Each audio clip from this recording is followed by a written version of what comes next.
기록이 제대로 남아있지 않은 고대 사회는 아직도 풀리지 않은 미스테리가 많이 남아 있습니다. 순장, 죽은 사람을 위해 산 사람을 함께 매장하는 이 순장이라는 장례 풍습도 그 가운데 하나입니다. 지금의 우리 입장에서는 도무지 이해가 되지 않는 일입니다.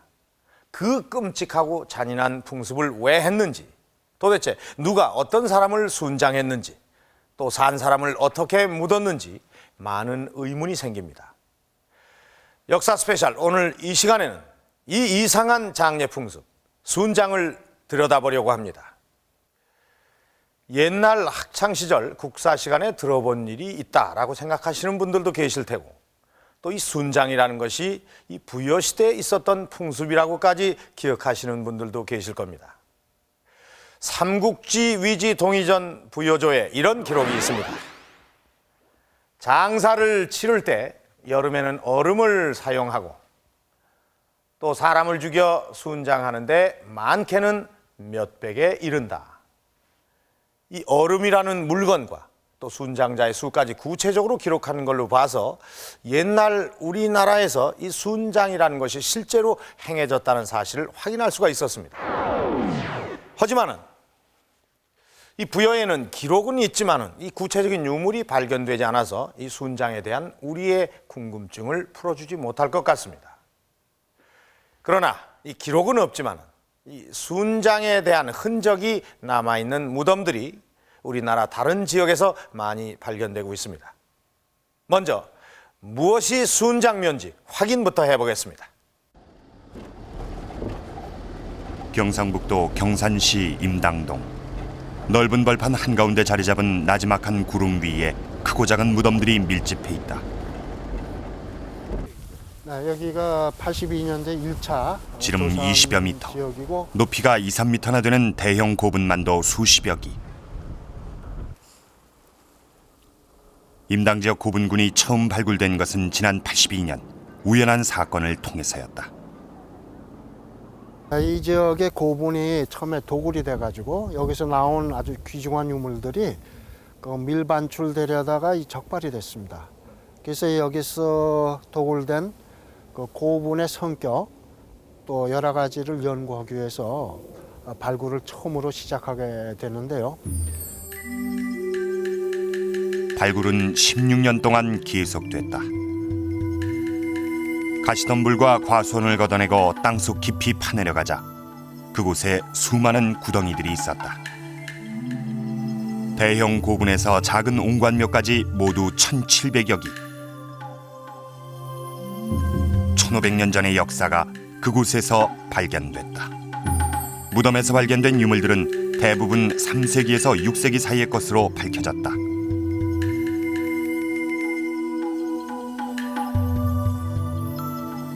그 유물들을 모두 걷어냈을 때 무덤의 가장 낮은 자리엔 인골들이 있었다.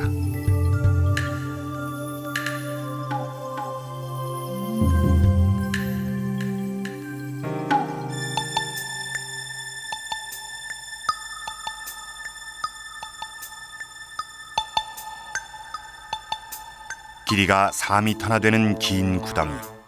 무너져 내린 돌들 사이에 세 사람이 머리 방향을 달리하고 누워 있었다.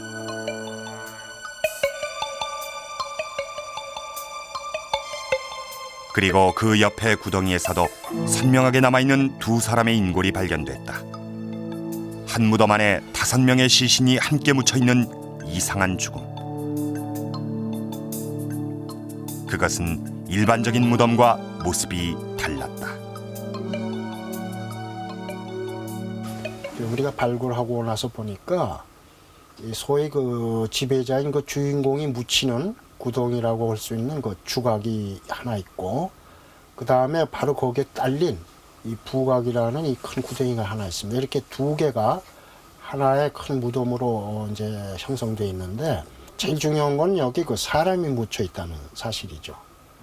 그럼 사람이 여기 묻혀 있기 때문에 이 사람은 단독으로 묻힌 게 아니라 바로 이 지배 계급의 그 죽음을 위해서 같이 묻힌 사람이기 때문에 바로 주종 관계가 분명히 나타나고 순장된 것이 바로 증명이 되고 있습니다. 주걱에 묻혀 있는 세 사람 중 머리 방향을 동쪽으로 둔 이의 주변에서 화려한 장신구들이 출토됐다. 머리에 쓰는 금동관식, 세밀한 장식의 은제 허리띠와 길고 큰 칼. 이 유물들은 무덤의 주인공이 강력한 권력을 가진 지배자임을 말해준다. 별다른 유물 없이 주인공의 반대편에 누워있는 사람들은 지배자를 위해 순장된 사람들이다. 이 주각 속에는 그 주피장자가 들어가고 또 몇 사람이 들어갑니다만, 주피장자는 영남 지방의 다른 지역 무덤들과 같이 반드시 동침을 하게 됩니다. 그런데 비해서 발시 쪽에 있는 두 사람이나 뭐 몇 사람들은 서쪽으로 머리를 두고 있는데, 이러한 것들은 주인공과 주인공이 아닌 사람을 구분하려는 의도에서 그렇게 피장자를 묻지 않았을까, 그렇게 생각할 수 있습니다. 순장을 입증하기 위해서는 한 무덤 안에 묻힌 사람들의 신분 차이뿐 아니라 이들이 한꺼번에 묻혔다는 사실을 밝힐 수 있어야 한다. 봉분의 판축 상태를 확인해봤다. 지금 그 봉토를 쌓아 올라가는 그 판축 상태가 잘 나타나 있는데, 예. 지금 이 점토가 하나 들어오고 또 다른 흙, 청석, 판석들이 쭉 깔려 있고, 그 다음에 또 다른 흙이 들어오고 또 다른 흙이 들어오고 다른 흙이 들어오고 수평으로 쭉쭉 연결된 것을 보실 수가 있죠. 끊어지지 않고. 예, 끊어지지 않고. 이것은 바로 나중에 팠다고 한다면은 다른 이렇게 다른 표시가 나타나게 되는데, 그렇지 않다는 것은 이 봉토를 쌓은 다음에 한 번도 안 건드렸다는 얘기가 되죠. 무덤의 주인공이 사망하자 구덩이 안에 나무곽을 만들었다. 화려한 장신구를 착용한 주인공이 곽 안에 안치되고 반대 방향으로 순장자들이 놓여졌다. 그리고 뚜껑돌을 덮고 한층 한층 봉토를 쌓아 올렸다.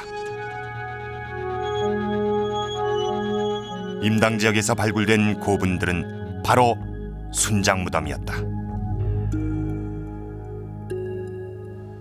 한 무덤 안에 신분의 차이가 분명한 사람들이 한꺼번에 묻혀 있어야만 순장묘라고 할 수가 있습니다. 그런데 이런 순장묘가 이 경산 임당 지역에 있는 고분군뿐만이 아닙니다. 자, 지도를 한번 보시죠. 이 경산과 가까이에 있는 신라의 수도 경주 황남대총도 순장묘입니다. 또 양산에 있는 부부청에도 한 명의 여자와 두 명의 남자가 순장이 되어 있습니다. 부산 복천동 고분군에서도 서너 명씩 순장되어 있는 흔적이 여러 무덤에서 발견되고 있습니다. 합천 옥전 고분군, 또 고령에 있는 지산동 고분군도 순장묘입니다. 그 밖에 김해, 함안, 의성, 영덕 등지에 있는 고분군에서도 이 순장의 흔적이 발견이 되고 있습니다. 이 생각보다 많은 지역에서 순장이 행해지고 있었다는 것을 알 수가 있습니다. 이 무덤들은 모두 3세기에서 6세기 사이에 만들어진 것들입니다. 이 시기에 우리나라에서는 이 순장이라는 장례 풍습이 꽤나 유행했던 것 같습니다. 그 가운데 고령 지산동 고분군에서 발견된 이 순장의 형태는 상당히 다른 특징을 가지고 있습니다.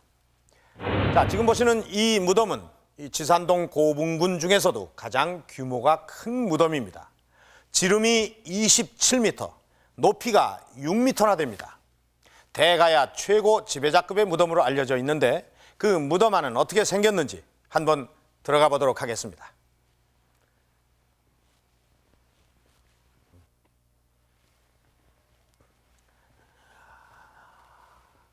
들어와 보니까 이 돌로 뚜껑을 덮어놓은 크고 작은 구덩이들이 상당히 많습니다.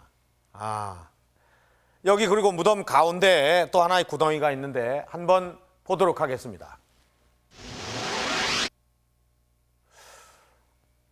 이 안에는 토기와 유물들이 가득 차 있군요. 그리고 그 사이로 인골이 한 구 보입니다. 자, 이번에는 저 옆에 것을 한번 보도록 하겠습니다.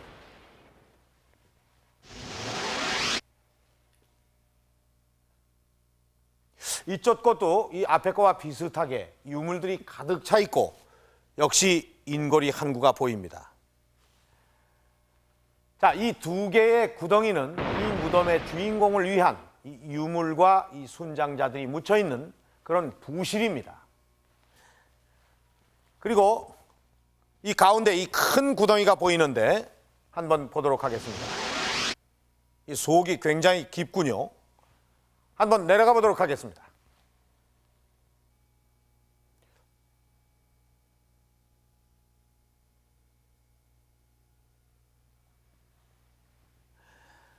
길이가 9m, 폭이 1.7m, 또 높이가 2m나 되는 큰 구덩이입니다.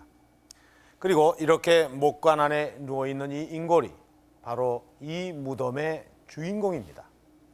그리고 이 목관의 바깥쪽, 그러니까 주인공의 이 발치와 머리 쪽에 이 유물과 함께 묻혀있는 두 사람이 순장자입니다. 그러니까 이 주실에 이 주인공과 함께 있는 두 사람, 그리고 유물이 들어있는 부실에 각 한 명씩 모두 4명의 순장자가 있는 셈입니다. 그런데 특이한 것은 이 주실과 부실을 삥 둘러싸듯이 조그만 석곽들이 이 방사형으로 만들어져 있다는 겁니다. 자, 이 속에 무엇이 들어있는지 한번 보도록 하겠습니다. 역시 인골이 들어있군요. 자, 그리고 이쪽에는 이 두 사람이 머리를 반대 방향으로 하고 들어있는 것이 보입니다. 그러니까 이 석곽들은 모두가 순장되어 있는 사람이 들어있는 순장곽입니다. 그러니까 이 무덤 속에는 이런 순장곽들이 32개가 있습니다. 그러니까 주실과 부실에 있는 4사람의 순장자와 합쳐서 모두 36명 이상이 이 한 무덤 속에 순장되어 있는 셈이죠. 36명이 한 사람의 죽음을 위해서 희생됐다. 참으로 어마어마한 규모의 장례의식이었을 겁니다. 그런데 한 사람이 순장이 됐든 또 36명 이상이 순장이 됐든 살아있는 사람들 이 무덤 속에 집어넣는다는 것이 과연 쉬운 일이었을까요? 그 누구도 죽음 앞에서는 도망치고 싶은 법.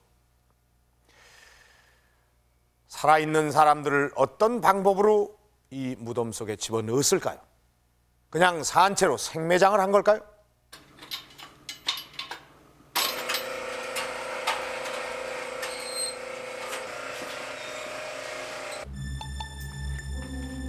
영남대 박물관 지하수장고.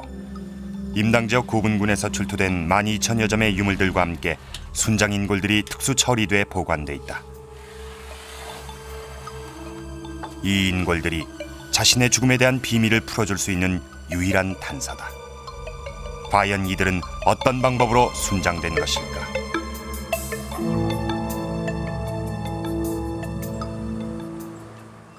순장자들의 인골을 가지고 사망 원인을 추정해 보기도 했다.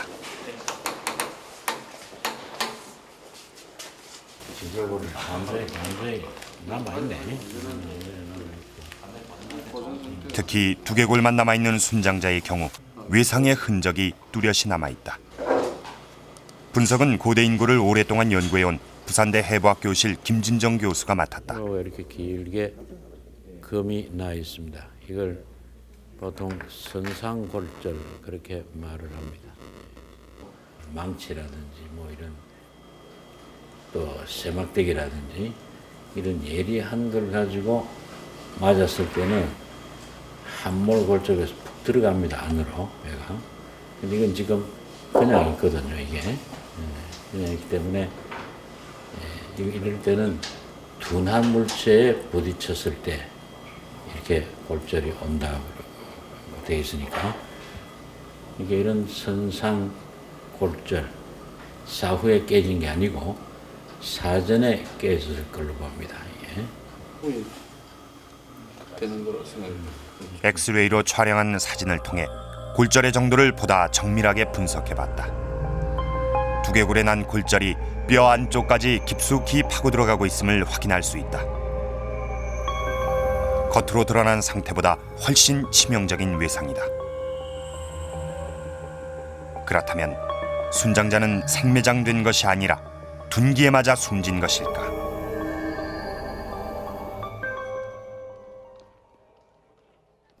고조선과 중국 고고학을 연구해온 복기대 박사를 만나 고대 중국의 순장묘 발굴 사진을 확인할 수 있었다. 중국에서 순장이 성행했던 시기는 2500년 전 상나라와 서주시대. 보통 한 무덤에 100명 가까운 사람들이 순장됐다. 순장자의 수만큼이나 묻혀있는 방법도 다양하다. 두개골만 매장된 구덩이가 있는가 하면 꿇어앉은 채 살해당한 순장자도 있다.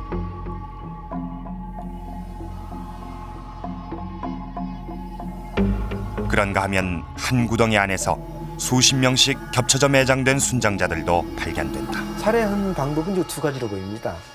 그 한 가지는 그 시체가 반드시 누워 있거나 아니면 정형화가 돼 있는 걸 보면 사전에 살해가 돼 가지고 묘 주인과 같이 같은 시기에 묻힌 거로 보여지고요. 또 하나는 어떤 구덩이에다가 한꺼번에 그 죽여서 어지럽게 그 시체를 집어 던진 형태로 보이는 게 있거든요. 그렇게 볼 때 그거는 현장에서 죽여가지고 순장을 시킨 것이 아닌가 이렇게 보여집니다. 그렇다면 임당묘의 순장자들도 중국과 마찬가지로 사전에 살해됐을까? 비틀리거나 목만 남은 시신들, 그리고 반듯한 자세의 순장자들도 있었다. 지금 이 좌측에 보이는 뼈가 주인공의 뼈가 되겠고 우측의 편에 나오고 있는 것들이 지금 순장자의 뼈가 됩니다. 주인공의 그 엉덩이 뼈에 해당이 되고 이 아랫부분이 주인공의 무릎에 해당이 됩니다.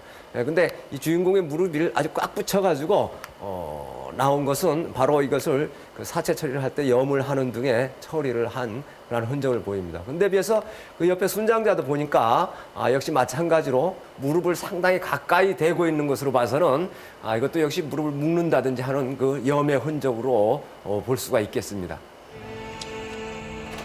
주걱의 순장자에게서 발견된 염의 흔적은 생매장되지 않았다는 사실을 말해준다. 그러나 부각에 묻혀있는 순장자의 경우는 비틀려 있는 자세를 취하고 있다. 왜 이런 모습으로 발견된 걸까? 주각에 그 순장된 사람들이 뼈가 가지런하게 나타난다는 사실은 사체처리를 아주 잘 했다는 것을 의미를 합니다. 사체처리를 했다는 자체는 사전에 죽음을 당했기 때문에 사체처리를 했다는 것으로 나오는 것 같습니다.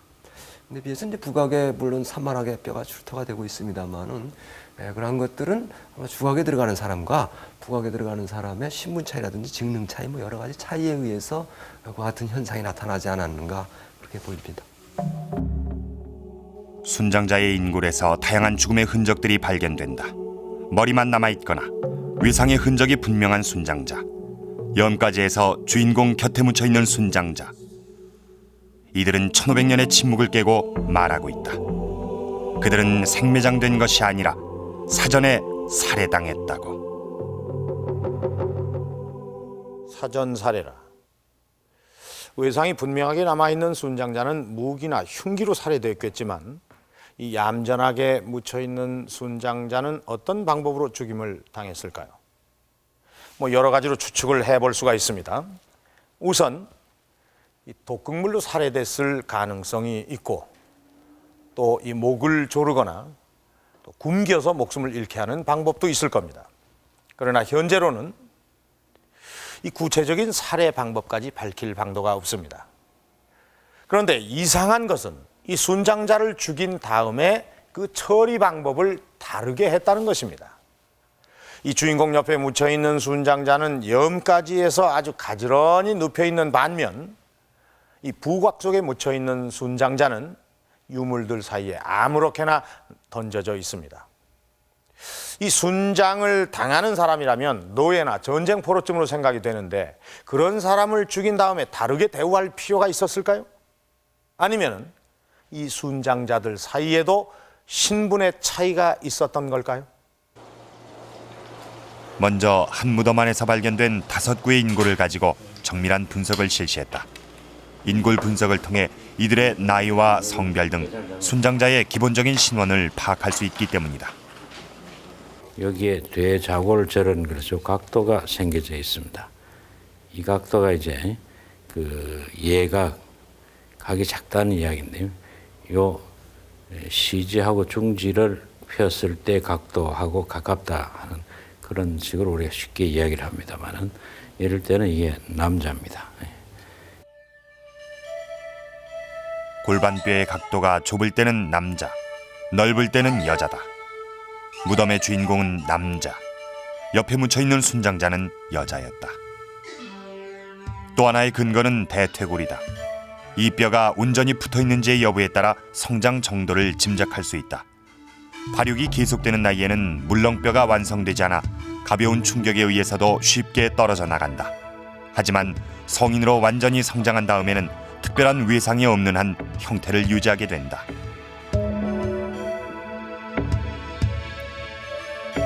골반뼈와 대퇴골로 분석해본 결과 주인공은 남자 성인, 순장자는 나이 어린 여자로 밝혀졌다.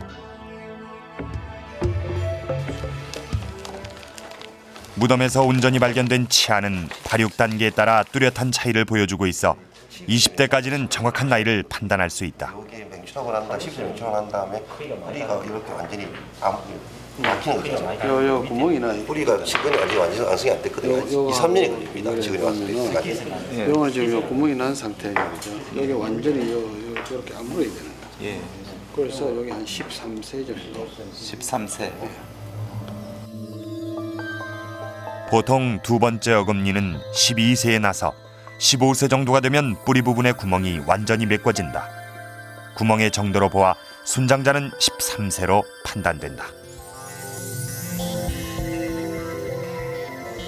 순장자들은 어린 여자아이와 중년의 남자들이었다.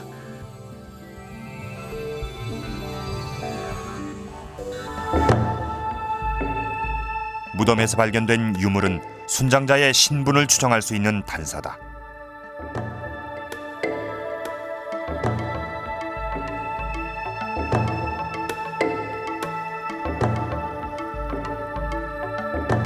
화려한 장신구들은 대부분 무덤의 주인공이 착용하고 있던 것들이다. 그런데 금동으로 만들어진 귀걸이 두 쌍이 여자 순장자들에게서 발견됐다. 당시 신분이 낮은 순장자들이 착용하기엔 화려한 장신구였다.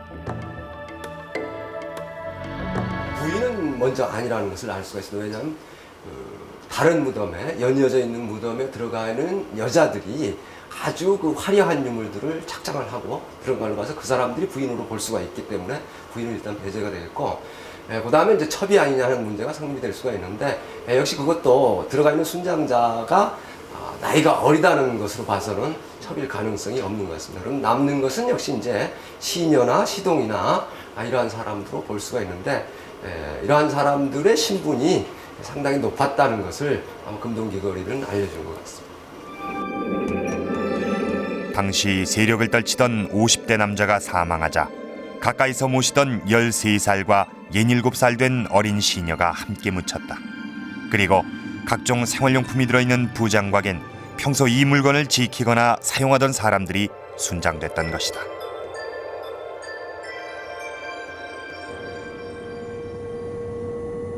서른여섯 명의 순장자가 발견된 고령 지산동 고분.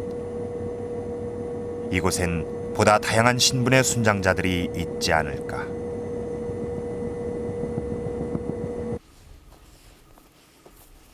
현재 고령에선 지산동 무덤을 재현하는 순장 전시관이 만들어지고 있다.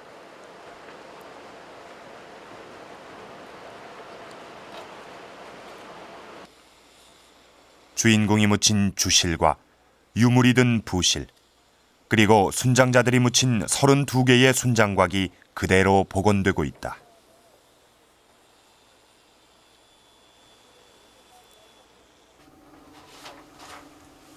인골 분석과 유물을 토대로 무덤에 묻힌 사람들의 신분을 복원하는 작업은 경북대 박천수 교수가 진행 중이다.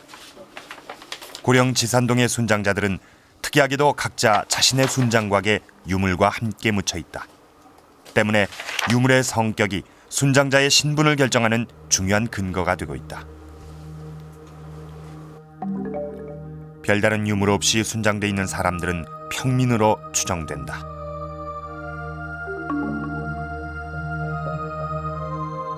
화려한 말장식을 부장한 순장자는 기마무사.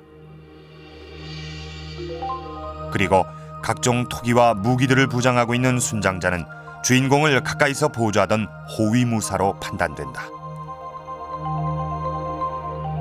지산동 44호분의 순장자들이 가지고 있었던 유물, 특히 그 철기라든지 그다음 철기 그리고 장신구, 귀걸이죠. 귀걸이 그리고 토기를 본다면은 크게 보아서 그 세 등급으로 나눌 수 있지 않을까 생각됩니다. 첫째는 그 무기의 부장이 아주 뚜렷한 사람들이 있습니다. 그 다음에는 귀걸이만 가진 사람들, 그 다음에 귀걸이를 가지지 않고 토기만을 부장한 사람들. 크게 세 등급으로 나눌 수 있지 않을까 이렇게 생각됩니다. 무덤 안에는 호위무사와 시녀부터 농민까지 다양한 신분을 가진 순장자들이 있었다. 지산동 44호분 발굴 이전에는 순장자라면 그 대체로 그 노예 또는 전쟁포로로 생각되어 왔습니다. 그러나 지산동 44호분 발굴 결과를 보면 역시 44호분에 순장된 사람들이 결코 노예가 아니라는 것을 알 수가 있었습니다. 그것은 첫째, 순장자들이 자신의 독립된 그 무덤을 가지고 있었다는 것.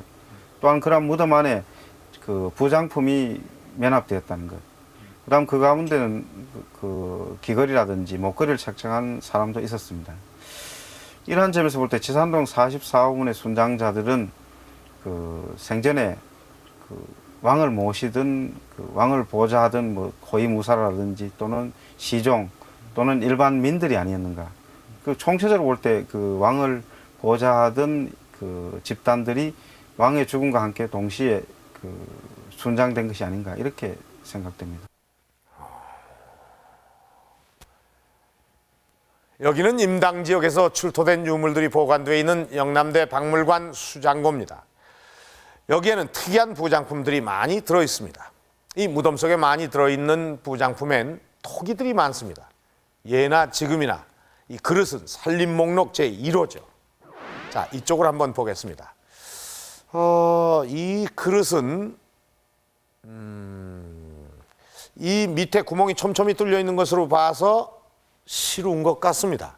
시루하면 여러분들은 이 떡을 찢는 도구로만 그 사용된 걸로 생각하시겠지만 이 당시에는 이 철솥을 데워서 이 뜸을 들여서 밥을 짓는 것이 아니라 이런 시루에 이 밥을 쪄서 먹는 것이 일반적인 관습이었다고 합니다. 여기를 잠깐 보겠습니다. 자, 이것은 방추차라고 하는 것입니다. 이것은 옷이나 화문석을 짜는 데 쓰는 그런 도구입니다. 왜 예전에 할머니들이 여기에 실을 감아서 물레를 돌려서 옷감을 짜곤 하셨죠. 자, 이쪽을 한번 보겠습니다. 이 방추차만 있는 것이 아니라 여기에는 이 옷을 다릴 수 있는 다리미도 있습니다. 그리고 또 이 낫이나 쇠스랑 도끼 같은 농기구 제품 그리고 각종 무기들이 또 여기에는 가득 채워져 있군요. 그런데 재미있는 것은 이런 철 제품들이 녹슬었을 때 그것을 갈아서 다시 쓸 수 있는 이런 숫돌도 함께 부장이 되어 있다는 것입니다. 자, 이쪽을 잠깐 또 보시겠습니다. 이 쇠조각은 철정이라고 하는 것인데 이 철 제품을 만드는 기본 소재로서 당시 사람들은 이것을 화폐로도 사용했다고 합니다. 그러니까 이 무덤 속에는 돈까지 들어있었던 셈이죠. 저쪽 편엔 또 무엇이 들어있는지 한번 보도록 하겠습니다.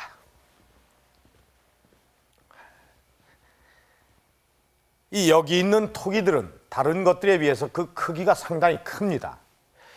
보아니 밑이 이렇게 둥그렇게 돼 있는 것으로 봐서 지상에 놓고 사용하던 그런 항아리가 아니라 땅속에 묻어두고 쓰던 그런 항아리인 것 같습니다. 이 속에 뭐가 들어있는 것 같은데 한번 보도록 하겠습니다.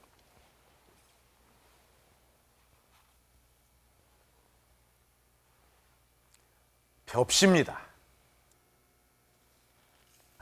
자, 이쪽 곳에는 또 뭐가 들어있는지 한번 보도록 하겠습니다.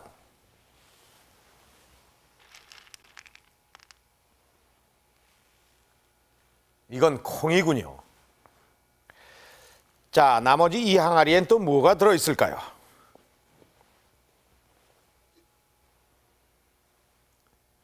먹음직스럽게 생긴 복숭아입니다. 참 무덤 속에 별의별 게 다 들어있죠. 이 실생활에 필요한 물건들 하며 또 이 먹을거리까지 이 토기 속에 가득히 채워져 있습니다. 왜 죽은 자를 위한 무덤 속에 이런 것들을 넣어둔 것일까요? 영남대 박물관에선 임당 지역에서 출토된 많은 동물의 뼈를 분류하는 작업을 아직도 계속하고 있다.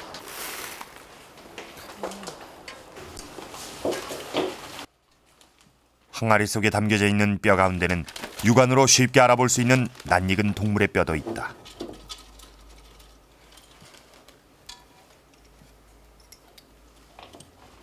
그리고 이건 머리뼈. 머리뼈. 예, 닭의 머리뼈 같습니다.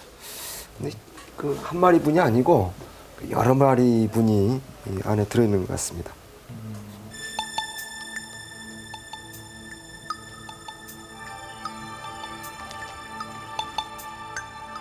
여러 동물뼈 가운데 말뼈도 출토됐다. 사냥으로 잡은 멧돼지의 이빨과 노루뼈, 그리고 육지에 사는 동물들뿐 아니라 바다에서 가져온 조개와 생선뼈도 함께 부장돼 있다.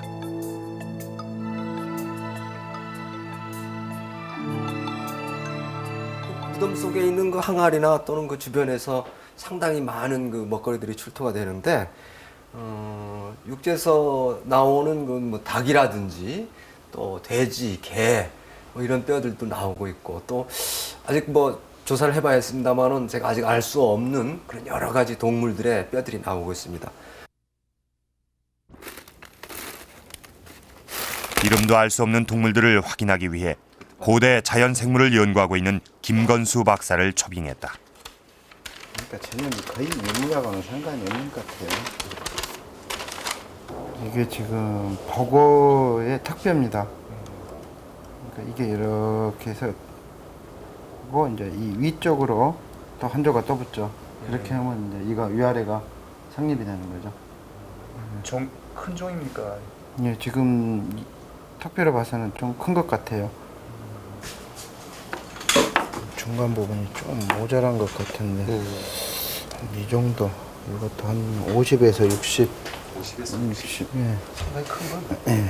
이게 지금 이게 머리 바로 붙는 쪽에 뼈거든요. 중간 부분이 제가 보기에는 복추라고 하는 부분이 좀 결락된 것 같아요. 이 부분이요. 그러니까 그리고 이 정도 넣으면 한 그 정도쯤 되지 않겠습니까? 척추 부분과 가시가 그대로 남아있는 이 생선은 우리나라 동해에서 주로 잡히는 방어다. 내륙에 있는 경산 지역에서 이런 바다 생물을 구하기는 쉽지 않았을 것이다.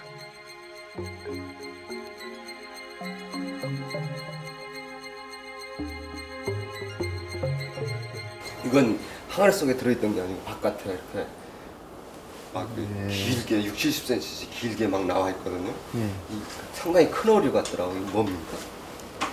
지금 그 형태로 봐서는요, 그냥 완전히 상어입니다. 둥글고 큰 척추뼈를 가진 어류의 정체는 상어였다. 이건 이 아주 상어뼈는 특징적인데요. 가운데 이 척추 중간 부분에가 구멍이 우아래로 이렇게 2개씩 뚫려 있어요. 그러니까 뭐 첫눈에 보고 누구나 이건 상어다 하고 알 수 있어요. 근데 유감스럽게도 이가 없어서 무슨 종인지까지는 참 구별하기 곤란하네요. 몸통 길이만 해도 7, 80cm나 되는 상어. 당시 내륙지방 경산에선 아주 특별한 음식이었을 것이다.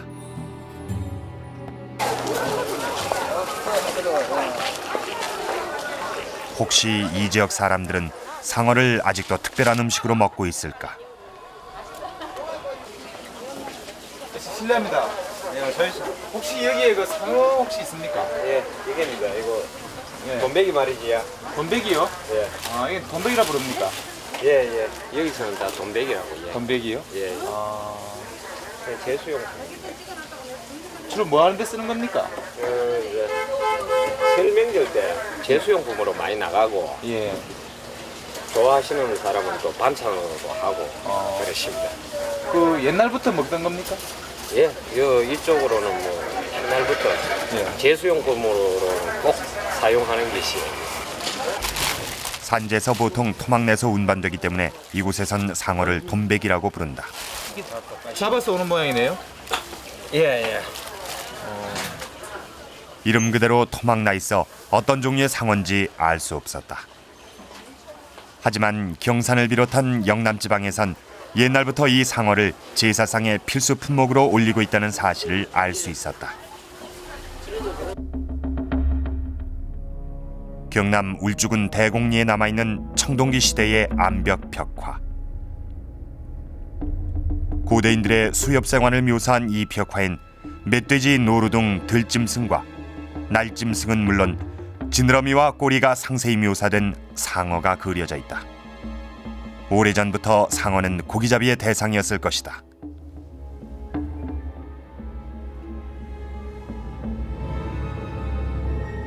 우리나라 인근에선 어떤 상어들이 잡히고 있을까?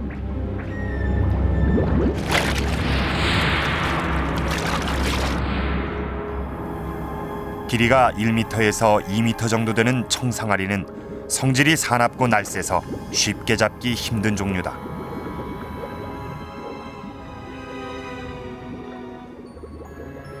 머리 모양이 마치 망치처럼 생긴 이 상어는 우리나라에서 가장 많이 발견되는 귀상어다. 그리고 낚시하기 쉽고 횟감으로도 많이 이용되는 까치상어. 임당 지역에서 출토된 상어도 이 중 하나였을 것이다. 그런데 무덤의 주인공은 왜 상어를 무덤 속에 넣었던 것일까? 고대 사회에 있어서는 현대의 생활이 죽어서도 계속된다고 하는 계세사상이 있었기 때문인데, 즉 계세사상이라고 하는 것은 현세의 생활이 죽어서 무덤 속에서 계속된다고 하는 생각 때문에 이 세상에서 살던 물건도 필요하고 음식도 필요하고 의복도 필요하고 집도 필요하다는 생각을 해서 많은 물건들을 집어넣고, 거기에 더 나아가서는 왕이나 귀족과 같은 지배층에 있는 사람들은 노비나 그 밖에 여러 가지 봉사를 받는 사람들의 도움을 받아야 된다고 생각을 해서 사람까지도 같이 집어넣은 거라고 생각되는 거죠.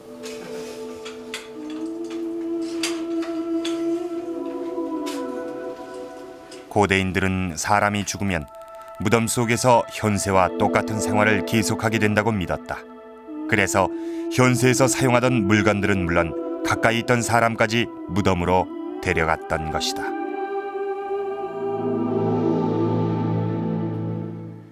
살아있을 때 생활이 죽은 다음에도 그대로 지속된다는 이 고대인들의 내세관이 이 순장이라는 풍습을 가능하게 했던 겁니다. 그렇다면 이 순장을 당하는 사람들의 입장은 어땠을까요? 물론 죽음을 쉽게 받아들이기는 힘들었을 겁니다. 하지만 죽음에 대한 그들의 생각도 크게 다르지는 않았을 겁니다. 어차피 다음 세상에서도 주인을 위해서 봉사해야 할 것이기 때문에 주인을 따라 죽는 것을 숙명으로 받아들였을 겁니다. 그렇다면 이 살아있는 사람들의 생과 사를 마음대로 휘두를 수 있는 이는 어떤 사람들이었을까? 임당 지역의 고분들에서 출토된 부장품 가운데 특이한 것이 있다. 주인공의 머리맡에 놓여있던 작은 항아리. 그 안엔 자그마한 토기와 납작한 돌, 그리고 크고 작은 흙구슬들이 들어있다. 앞에 나와 있는 토제품 같은 경우는 우리가 어릴 때 쓰던 그 사방치기라고 하는, 그럴 때 쓰던 그런 것들하고 똑같고, 흙구슬 같은 것도 역시 우리가 어릴 때 많이 가지고 놀던 것이고, 또 그 작은 토기는 소꿉놀이 할 때 우리가 쓰던 그런 것들과 같으니까 역시 장난감을 갖다가 집어넣어서 저승에 가서도 놀으라고 한 게 아닌가 그렇게 생각을 합니다. 그럼 아이가 들어있었다는 뜻이네요. 주인공은 아이가 아닐까 그렇게 생각이 됩니다. 무덤의 주인공이 착장하고 있던 화려한 장신구들. 과연 이 금동관의 주인공은 아이였을까? 금동관의 길이를 통해 그 가능성을 확인해봤다.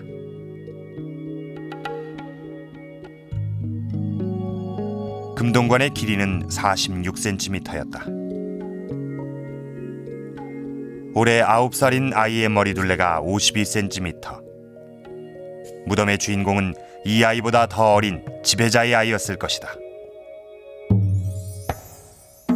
아이가 묻힌 구덩이에선 20대 여성의 인골도 함께 발견됐다. 지배자의 자식이었던 무덤의 주인공이 어린 나이에 목숨을 잃자 생전에 시종을 들던 유머와 평소 아끼던 장난감이 함께 묻힌 것이다. 아이의 무덤은 지배자의 자식이나 가족이 사망했을 때도 순장을 했다는 사실을 말해주고 있다. 요 E385는 그 금동관과 또 흙구슬과 이런 어린아이적인 성격을 가진 그런 물건들이 출토된 고분인데, 여기에 있는 고분들의 축조 순서가 이쪽부터 시작을 해서 낮은 곳에부터 시작을 해서 다시 위로 올라가고 또 서쪽으로 가고 하는 식으로 무덤 축조가 형성이 돼 있습니다. 그래서 한 3세대 내지 4세대에 걸쳐서 무덤이 만들어진 것으로 보이는데, 지금 앞 세대를 지난 다음 세대의 어린이 무덤이기 때문에 다음 세대 아마 아버지 무덤이나 앞에 쓰여져서 지금 현재 이 위치를 차지하고 있는 것 같습니다. 자, 이와 같은 사실은 각 세대별로 무덤들이 가족묘적인 성격으로 계속해서 연이어져 나가는 그러한 성격을 아주 잘 보여주고 있습니다. 임당 지역 고분군은 가족묘로 이루어져 있다. 한 집안의 아버지가 숨지면 독립된 순장묘를 하나 만든다. 그 후 부인이나 자식이 사망하게 될 때 아버지 무덤의 봉토를 일부 파서 연이어 순장묘를 만든다. 임당 지역 고분들은 바로 최고 지배자 일족의 순장묘역이었던 것이다.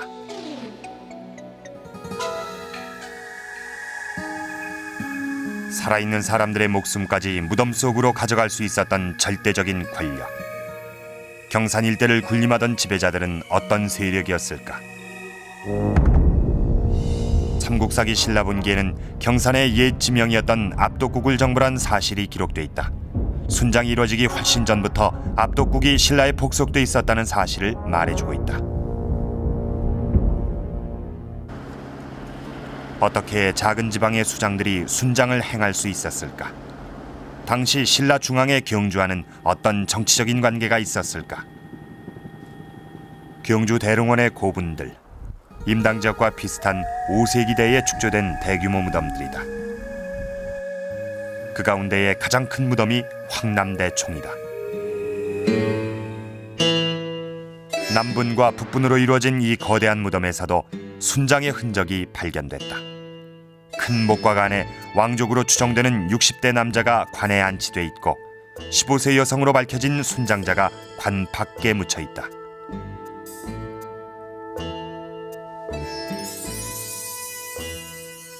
신라에서 최고의 권력을 누리던 지배자의 무덤답게 여지껏 보지 못한 화려한 유물들이 황남대총에서 쏟아져 나왔다.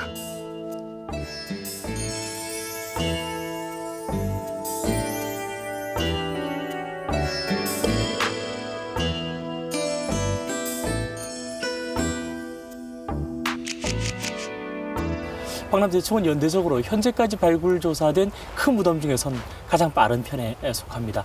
그래서 이 무덤에서부터 비로소 완성된 형태의 금동관, 귀걸이, 금제 허리띠, 금동 신발 등이 만들어져서 묻혔다고 이렇게 생각됩니다. 그런데 이와 동시기에 경산이라든지 대구라든지 부산이라든지 각 주변에 있는 큰 수장묘에서도 역시 비슷한 형태의 금동관이나 각종 장신구들이 출토되고 있습니다. 아마도 당시의 정치적인 관계를 통해서 볼 때 경주에서 만들어서 지방의 그 순장을 하는 그러한 무덤, 순장주에 하사했던 물품으로 생각되고 있습니다. 화려한 위세품과 순장은 최고 지배자의 상징물이다. 경주의 신라 왕실에선 새롭게 편입된 지방에 대한 정치적 영향력을 유지하기 위해 각 지방의 수장에게 위세품까지 하사하며 순장을 허락했다.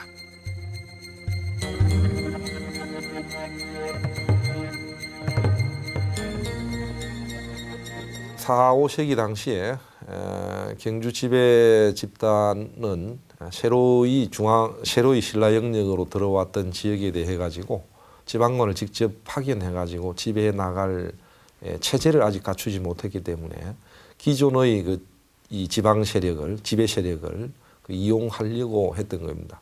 그래서 그 반대급부로 위세품을 부여를 하는데 위세품을 부여받은 지배 세력은 당연하게 정치력, 경제력을 가지게 되고 그걸 바탕으로 해가지고 큰 규모의 이 봉토를 가지는 고분을 조성하게 되고 순장도 그래서 가능하게 되었던 것입니다. 경산에서 순장을 할 수 있었던 지배 세력은 신라에게 복속된 후에도 여전히 실질적인 세력을 떨치던 압독국의 후손들이었던 것이다. 6세기 초 마침내 우리나라에서 순장이 완전히 사라져버립니다. 삼국사기 지증왕 3년조에 다음과 같은 기록이 남아 있습니다. 이전에 왕이 죽으면 남녀 각각 5명씩 순장을 해왔는데 춘삼월에 이를 금하는 영이 내려졌다. 200여 년 동안 지속되어 오던 순장을 국가에서 공식적으로 금지시킨 것입니다. 왜 이 시기에 순장 폐지령이 내려지게 된 것일까요? 지증왕 때 일어났던 정치적인 사건들 속에서 그 해답을 찾아보도록 하겠습니다. 순장 금지령이 내려진 같은 달에 우경을 국가적으로 보급하는 경제개혁 조치가 일어납니다.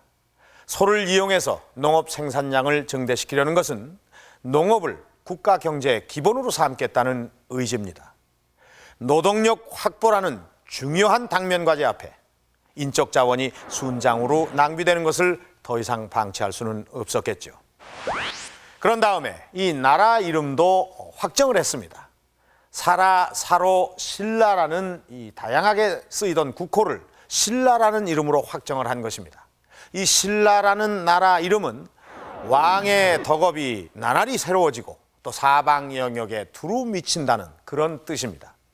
이제부터는 백성을 위세나 힘으로 다스리지 않고 덕으로 다스리겠다는 이 지증왕의 통치 이념을 엿볼 수가 있는 것입니다.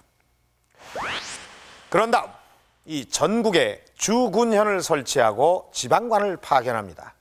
그때까지 지방수장에게 이 위세품까지 내리면서 이 순장을 허용하던 그런 간접 통치 방식을 버리고 다른 모든 지역을 왕이 직접 다스리는 아주 강력한 중앙 집권 통치 방식을 채택을 한 것입니다. 이러한 정치 경제적 개혁 속에서 순장은 사라질 수밖에 없는 운명에 놓이고 만 것입니다. 하지만 사회가 아무리 급변한다고 하더라도 쉽게 바뀌지 않는 것은 죽음에 대한 생각입니다. 이 순장 금지령이 내려진 이후 무덤은 어떻게 달라졌을까요? 경주박물관에 진열되어 있는 작은 흑인형 토용. 순장이 폐지된 지 200여 년이 지난 7세기 말 통일신라 시대의 무덤에서 다양한 토용들이 출토됐다. 한 뼘 정도 되는 크기의 토용들은 문관이나 무사, 일반 백성에 이르기까지 다양한 계층을 표현하고 있다.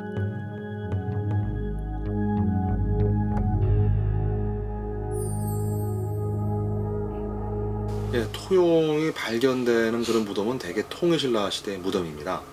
근데 문제는 이제 통일신라 시대에는 이미 순장이 다 폐지된 단계가 되겠습니다. 그리고 반대로 순장을 행하던 단계에는 토용이 전혀 보이지 않는단 말이죠. 그래서 이러한 측면에서 토용을 어떤 순장의 대체물로서 볼 가능성이 있는 것이고, 또 토용 중에 보면은 이제 죽은 자를 애도하면서 무릎을 꿇고 있거나 아니면 엎드려서 우는 이런 모습들이 보입니다. 그래서 이 토용이라는 것이 죽은 자에 대한 애도, 그와 함께 어떤 순장의 대체물, 뭐 이러한 가능성이 있지 않을까 생각합니다.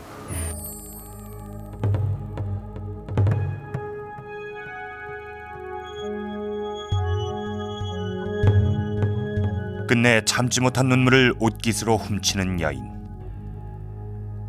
음악으로 애도를 표하는 악사.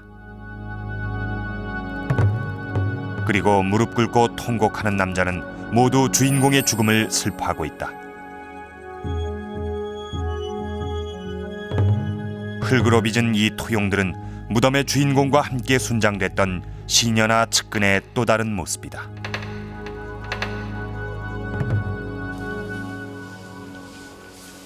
순장자 대신 토용이 출토되면서 무덤은 어떻게 바뀌었을까? 경주시 서학동의 산기슭에 자리 잡은 토우총.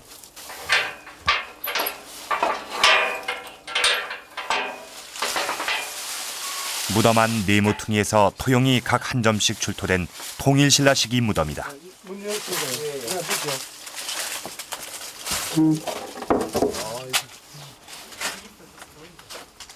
무덤의 입구는 사람들이 드나들 수 있는 통로와 돌짝들이 설치돼 있다. 큰 돌을 지붕으로 삼고 작은 돌로 벽면을 쌓아 올려 방처럼 만든 이 무덤엔 순장 무덤들과는 달리 유물이 거의 발견되지 않는다.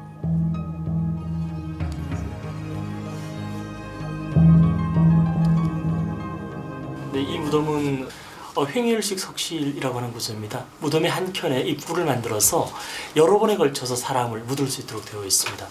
그래서 현재 사람이 시신이 누울 수 있도록 머리 받침과 발 받침이 있고 이렇게 여러 사람이 이제 같이 묻히게 되었습니다. 이러한 횡일식 석실은 신라의 경우는 아마도 순장이 폐지되는 시기 6세기 전반경에 처음으로 도입되는 것으로 생각이 됩니다. 순장이 발견되는 적석 목곽부는 규모가 크고 금관이나 장신구 같은 위세품이 많이 부장돼 있다. 그에 비해 토용이 출토되는 횡혈식 석실부는 훨씬 규모가 적고 유물도 거의 출토되지 않는다. 이렇게 무덤 전체가 변한 것은 어떤 의미가 있을까? 아마도 그 당시 사회가 변화된 것이 아니냐. 적석 목곽분 단계까지만 하더라도 국왕의 권위나 혹은 무덤에 묻힌 사람의 권위는 그곳에 나오는 유물이라든지 그것에 넣는 유물이나 아니면 무덤의 규모를 가지고서 강조를 해야만 됐던 그러한 단계였다고 생각됩니다. 그러나 횡일식 석실이 주 묘제로 등장하는 이 6세기 후반 혹은 7세기대라고 하는 사회에는 이제 더 이상 무덤의 규모가 중요한 것이 아니라 불교라든지 혹은 다른 이념을 가지고서 자신들의 지위를 장엄할 수 있는 그런 단계로 변화되었다. 그러니까 즉 새로운 세기, 새로운 시대가 열린 것이다. 이렇게 볼 수가 있겠습니다. 지증왕의 순장 폐지령 20여 년 후 중요한 조치들이 내려졌다. 율령이 반포되어 국가로서의 행정적, 제도적인 틀들이 비로소 갖춰졌다. 그리고 불교가 공인되면서 자비를 중요시하는 새로운 가치관이 생겨났다. 그 이후 고대 국가로서의 기반을 다진 신라는 비약적인 발전을 거듭했다. 고령의 대가야를 정복하고 마침내는 삼국 통일을 향해 약진해 갔던 것이다.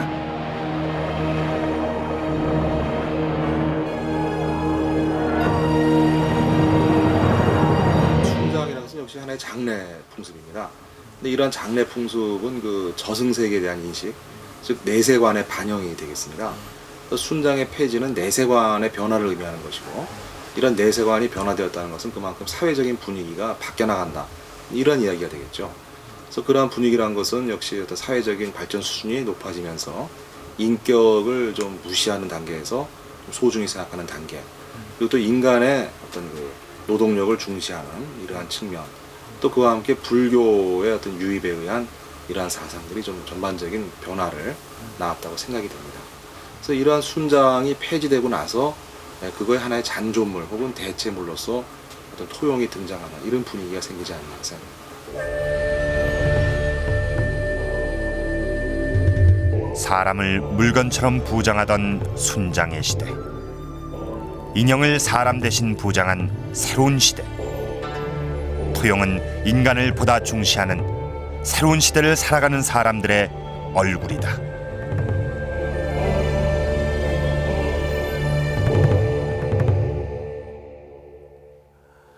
만사를 처리하던 옛 영웅도 죽어서는 한 줌의 흙이 되어 나무꾼과 목동들이 그 위에서 노래를 하고 여우와 토끼들이 굴을 팔 것이다. 그러니 헛되이 재물을 낭비하는 것은 역사의 비방거리가 될 것이요, 사람을 수고롭게 한다고 해도 나의 혼백을 구제할 수는 없을 것이니 장례는 철저히 검소하게 해야 할 것이다. 순장이 폐지되고 180년이 지난 681년 문무왕이 사망하면서 남긴 말입니다. 왕의 장례는 점점 간소해지고 살아있는 사람을 함께 순장하는 이 잔인한 풍습은 다시는 역사에서 나타나지 않았습니다. 오늘 우리는 순장에 대한 몇 가지의 의문들을 추적해 보았습니다. 그 해답을 찾아가는 과정에서 우리는 한 가지 중요한 사실을 발견할 수가 있었습니다. 순장이 폐지된 사회는 그 이전과는 완전히 다른 세상이었습니다. 한마디로 보다 성숙되고 다양화된 사회로 발전해 있었던 겁니다. 그 사회를 이루는 하나하나의 인간이 존중될 때 비로소 역사가 발전할 수 있었다는 사실을 순장이라는 비인간적인 풍습이 오늘날 우리에게 역설적으로 말해주고 있는 것입니다.